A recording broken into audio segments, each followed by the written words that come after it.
లోకేష్ మంగళగిరిలో ఓడిపోయాడు, అందరూ ఎగతాళి చేస్తున్నారు. అవునన్నా, మంగళగిరిలో ఓడిపోయా. 1982, 85 తప్ప ఎప్పుడు గెలవని నియోజకవర్గం మంగళగిరి. తెలుగుదేశం పార్టీ ఎప్పుడూ గెలవాల. నేను బాబు గారికి నాకు పదే పదే చెప్పారు, నువ్వు కుప్పంకి వెళ్ళు, ఈజీగా ఉంటుంది, నేను ఎక్కడికి వెళ్ళినా నేను పోటీ చేసినా గెలుస్తానంటే ఒకటి చెప్పిన.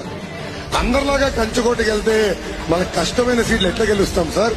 ఎప్పుడు గెలవని సీట్ నాకు ఇవ్వండి, అది గెలిచి చూపించిన తర్వాతనే నేను నాయకుడు అనిపించుకుంటానని చెప్పాను. నేను ఓడిపోయా, కానీ నేను భయపడి, ఒక్క నిమిషం, భయపడి పారిపోలేదే. నేను భయపడి పాడిపోలేదే. జగన్ లాగా కంచుకోట్లో నుంచి గెలిచిన తర్వాత కాళ్ళు రెగరేసుకునే బ్యాచ్ నేను కాదు బ్రదర్.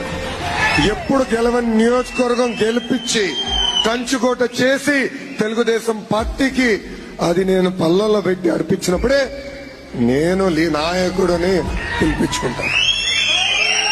అది ఈ